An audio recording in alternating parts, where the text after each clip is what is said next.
आदरणीय राष्ट्रपति जी, प्रदेश की माननीय राज्यपाल आदरणीय Shrimati Anandiben Patel ji, chairman board of governors IIIT Lucknow Shri Bishad Padmanabh Mafatlal ji, director doctor Arun Mohan Sherry ji, faculty members और मेरे युवा साथियों, आदरणीय राष्ट्रपति जी का IIIT के इस द्वितीय दीक्षांत समारोह के अवसर पर उत्तर प्रदेश की राजधानी लखनऊ में आगमन पर मैं प्रदेशवासियों की ओर से हृदय से स्वागत करता हूं, अभिनंदन करता हूं।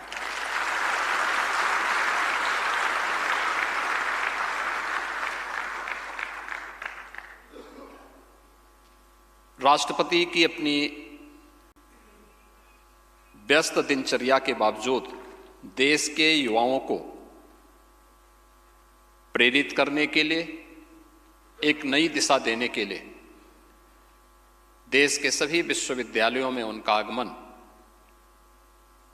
हम सब के लिए और पूरे देशवासियों के लिए एक नया प्रेरणा का स्रोत है। इस अवसर पर उनका 2 दिवसीय प्रदेश प्रवास का कार्यक्रम कल विद्या की राजधानी वाराणसी में और आज प्रदेश की राजधानी लखनऊ में हमारे प्रदेश के इन 2 प्रतिष्ठित संस्थानों से जुड़े हुए और प्रदेश की उच्च शिक्षा से जुड़े हुए उन लाखों छात्रों के लिए एक नई प्रेरणा होगी। मैं इस अवसर पर आपका हृदय से स्वागत और अभिनंदन करता हूं। इस अवसर पर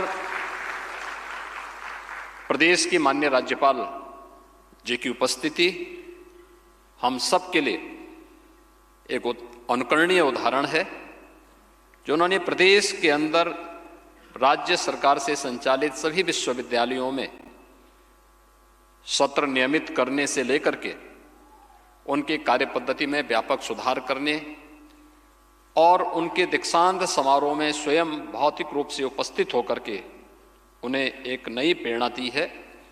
और उत्तर प्रदेश में उच्च शिक्षा के क्षेत्र में हुआ ये परिवर्तन उनके नेतृत्व में चलिए इस अभियान का हिस्सा है। मैं उनका भी इस अवसर पर हृदय से अभिनंदन करता हूं, स्वागत करता हूं। IIIT के द्वितीय दीक्षांत समारोह में आज जिन युवा साथियों को उनकी डिग्री अवार्ड हुई है, उन्हें और उनके सभी अभिभावकों को मैं हृदय से बधाई देता हूं। हम सब जानते हैं कि हमारा देश आज दुनिया के अंदर एक बड़ी अर्थव्यवस्था के रूप में उभरता हुआ दिखाई दिया है। हम सब एक नए भारत का दर्शन प्रधानमंत्री मोदी जी के नेतृत्व में कर रहे हैं। पिछले 9-10 वर्षों के अंदर आपने देश की बदलती हुई इस तस्वीर को देखा होगा, जिसमें जीवन के प्रत्येक क्षेत्र में भारत ने अपने युवा ऊर्जा के लिए अनेक संभावनाओं के द्वार खोले हैं। और आप उत्तर प्रदेश में हैं तो नए भारत के इस नए उत्तर प्रदेश में उत्तर प्रदेश की इन संभावनाओं के साथ आपको कार्य करने के एक अवसर के रूप में मैं सादर आमंत्रित भी करता हूं।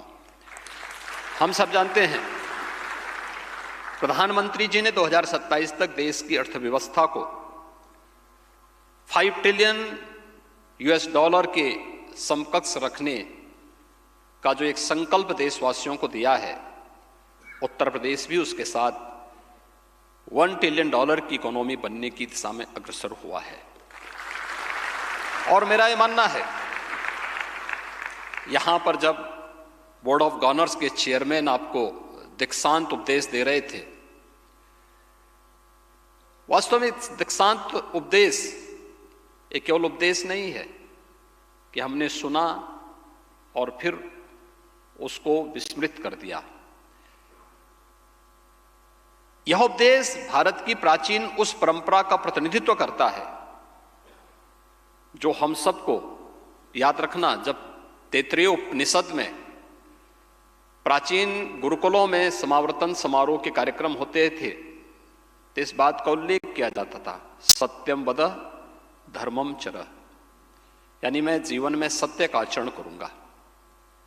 व्यक्तिगत जीवन में, सार्वजनिक जीवन में और जीवन के उस प्रत्येक क्षेत्र में धर्म का मतलब केवल उपासना विधि से नहीं है। धर्म अपने कर्तव्य के प्रति, नैतिक मूल्यों के प्रति हमें जागरूक करने और अपने कर्तव्यों का निर्वहन करने की एक नई प्रेरणा प्रदान करे। वह एक शाश्वत व्यवस्था को भारतीय मनीषा ने धर्म माना है। उस मार्ग का अनुसरण करते हुए मैं जीवन संग्राम में अपने आप को योग्य बनाऊंगा। टेक्नोलॉजी आज इसका एक बहुत सशक्त माध्यम है। टेक्नोलॉजी के इस युग में आपने देखा होगा, आज ईज ऑफ डूइंग बिजनेस के लक्ष्य को भी और ईज ऑफ लिविंग के लक्ष्य को प्राप्त करने में बहुत आसानी हुई है। भ्रष्टाचार पर प्रहार हुआ है, लोगों के जीवन में परिवर्तन करने का एक माध्यम मिला है।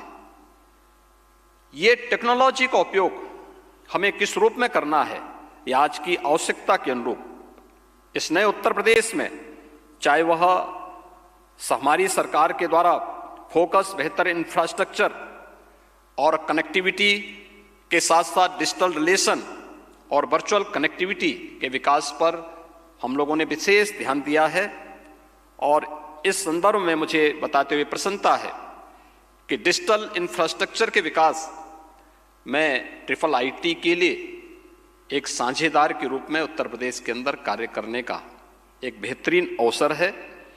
खासतौर पर उत्तर प्रदेश ने जो अपने लक्ष्य निर्धारित किए हैं, आपने उत्तर प्रदेश के अंदर फरवरी 2023 में आयोजित ग्लोबल इन्वेस्टर समिट में जो प्रस्ताव उत्तर प्रदेश को प्राप्त हुए हैं, मुझे बताते हुए प्रसन्नता है कि अब तक 40 लाख करोड़ रुपए के प्रस्ताव उत्तर प्रदेश में इन्वेस्टमेंट के उत्तर प्रदेश सरकार को प्राप्त हुए हैं। इसमें खासतौर पर उत्तर प्रदेश को डाटा सेंटर का हब बनाने, उत्तर प्रदेश में सेमीकंडक्टर, स्टार्टअप और इलेक्ट्रॉनिक्स मैन्युफैक्चरिंग के विकास से संबंधित तमाम ऐसे प्रस्ताव हमें प्राप्त हुए हैं जिनके लिए हम इस दिशा में अपने कैरियर को भी चुन सकते हैं। और मुझे बताते हुए प्रसन्नता है कि उत्तर भारत का पहला data centre Noida, greater Noida में प्रारंभ हो चुका है। इसके साथ ही इस महत्वपूर्ण पहल के साथ हमें इस नए डायमेंशन के नेतृत्व करने के लिए, इससे संबंधित क्षेत्र के लिए जो ट्रेंड और इंप्रूव्ड मैन पावर, जो मानव संसाधन है, इसकी आवश्यकता हम महसूस करते हैं। इसी तरह प्रदेश सरकार के द्वारा अलग अलग सेक्टर में जो कार्य किए जा रहे हैं, और खासतौर पर जो मैंने पहले भी आपसे कहा कि टेक्नोलॉजी और डिजिटाइजेशन ने ईज ऑफ लिविंग के लक्ष्य को प्राप्त करने में बड़ी मदद की है। हेल्थ सेक्टर में अक्सर एक बात आप सुनते होंगे कि ग्रामीण क्षेत्र में, आप में से बहुत सारे लोग ग्रामीण पृष्ठभूमि से जुड़े हुए हैं, और एक शिकायत हमेशा आती है कि ग्रामीण क्षेत्र में, सुदूर क्षेत्रों में डॉक्टर जाते नहीं या उपस्थित नहीं रह पाते।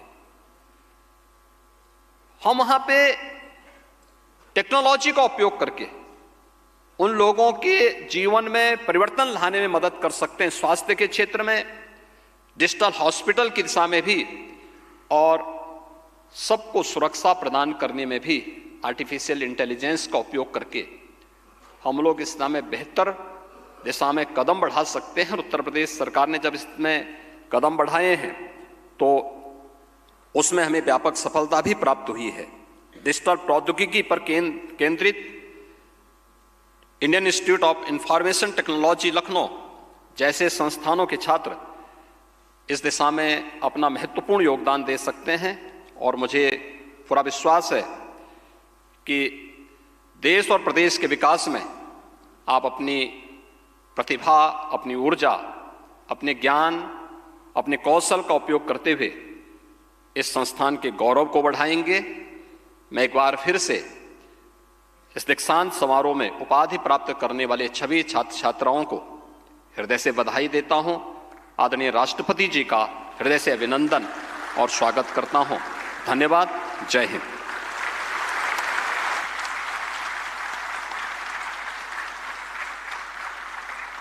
धन्यवाद sir. I would like to invite our guest of honor, Honorable Governor, to address the degree recipients.